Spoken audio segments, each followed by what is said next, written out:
Welcome to part 7 of Decluttering Roulette. So this is another evening declutter, which means I am a little bit restricted in what areas of the house I can declutter because my 3 kiddos are asleep upstairs. So the first one I pulled out was my daughter's clothes, and I can't do that because she's asleep in her room and that's where her clothes are. And then the second one I pulled out was a linen closet. Now that cupboard is in my son's bedroom, and they're asleep, so I couldn't do that one either. So third time's a charm though, and I got under the sink. So that's right behind me, assuming that at the time that I wrote that out, I meant the kitchen sink. I'm assuming I meant the kitchen sink. I do have a few different sinks in the house, but that's one we're going to tackle. So we have these like magnetic locks on the cupboard, and that stops the kids from getting into the cupboards.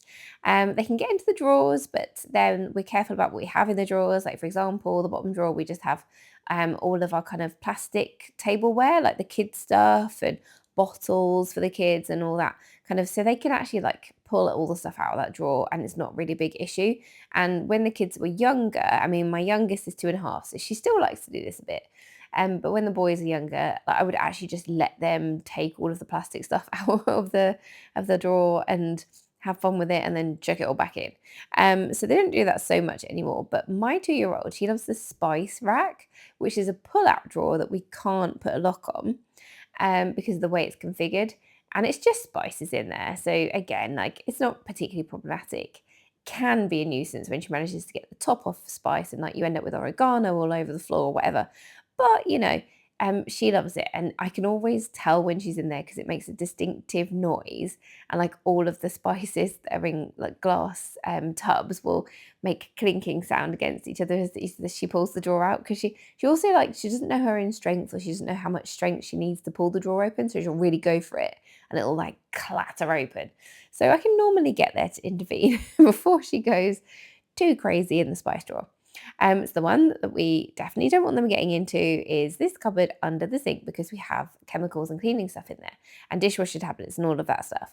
So I think that this cupboard is pretty decent. It's pretty well organized. During my previous declutters, I had a really good sort through this cupboard, and I put little baskets in. We had a couple before, but I put some more in, like this one that I'm sliding back in here, keeping everything organized, and it's been looking okay. So I didn't expect to be able to get rid of much here, but I was wrong. I was wrong. So you'll see at the end how much I got rid of, but actually, I feel like, I did pretty well in this cupboard. Now, the angle of this video, I apologize, is not the best because you can really just see the top of my head and the cupboard, but not necessarily the stuff that I am looking at. So instead of talking about the stuff that I am going through, I'm going to talk about my hair.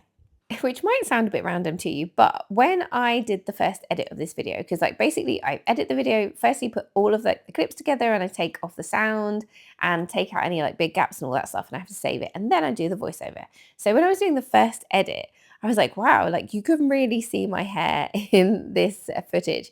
And I have been growing out my hair, like the dyed hair, since just before Christmas. So we're coming up to 4 months now. It's around about 4 months since I last dyed my hair. So my hair is, I mean, it's hard to actually remember what my natural hair color is because I have been dyeing my hair for so long. I've been dyeing my hair basically for the last 20 years. And I had dyed it on and off in my teenage years as well. But I've been dyeing it pretty solidly for the last 20 years. So my hair was a kind of mousy brown, I would say, when I first started to dye my hair more consistently. But I think that over time, like my natural hair color has actually got darker, because like to me, it looks almost blackish when I look at my natural hair color. But what you can see in this footage is like just how much grey I have, which is one of the reasons why I actually made the decision to start growing out my hair dye. Because like my hair color, it's actually quite dark at the top. It's quite dark underneath. The sides are quite grey. And there's quite a lot of grey in them. I actually started going grey at 19, but I feel like even though I found my first kind of grey hairs at 19, my hair clearly hasn't gone grey like too quickly overall, because I have more dark hair than I was expecting to have. I think when I see like the grey hairs, when that my roots are growing out and I become aware that I need to dye my hair again, it felt like to me like, wow, there is a lot of grey hair there. And I guess there is on the sides, but it's not, it's not the case for my hair all over. But I was dyeing my hair. I basically got to the point where my grey like roots were so prominent that I couldn't keep dyeing my hair dark, like the darker brown that I was dyeing it previously. Because as soon as the roots started to grow out, it was pretty, like the greyness was pretty obvious compared to the dark. So I thought, I'll start going lighter, and I ended up going lighter and lighter and lighter.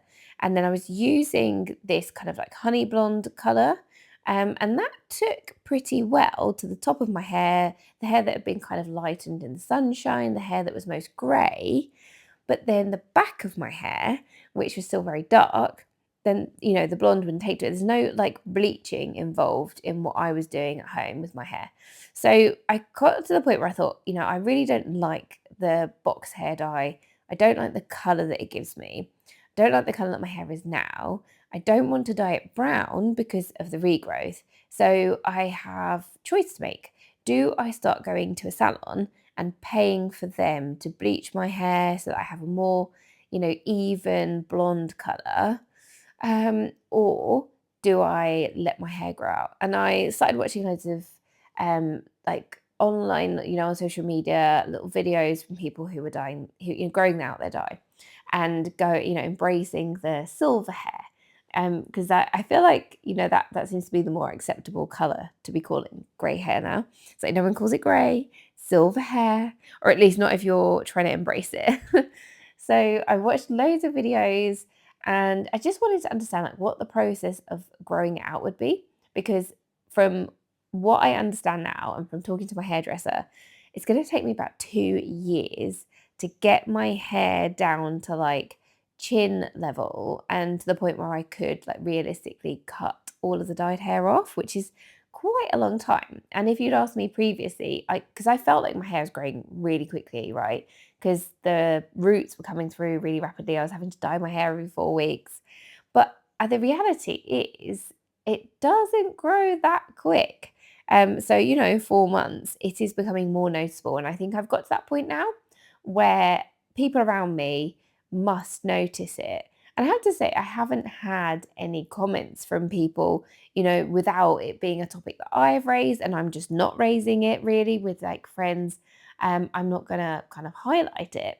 But as I started to make the decision about growing my hair out, I guess it kind of like, it's a big thing. Like it's a big change. And I wanted to sense check it with some people. So I mentioned it to my mum. She was absolutely horrified. I mentioned it to a colleague at work. She was absolutely horrified. And then I've just stopped mentioning it to people. So do you know many people who have embraced their kind of natural grey hair in their early 40s? Because I'm only 41. Or, because I feel like I'm seeing a lot more of it. Anyway, here's everything I got rid of from the cupboard. I'm really pleased with this. I feel like for the time it took and the fact that I've been through it recently, this is a really good haul. So there's my ramble about my hair. I will see you in the next one. Bye.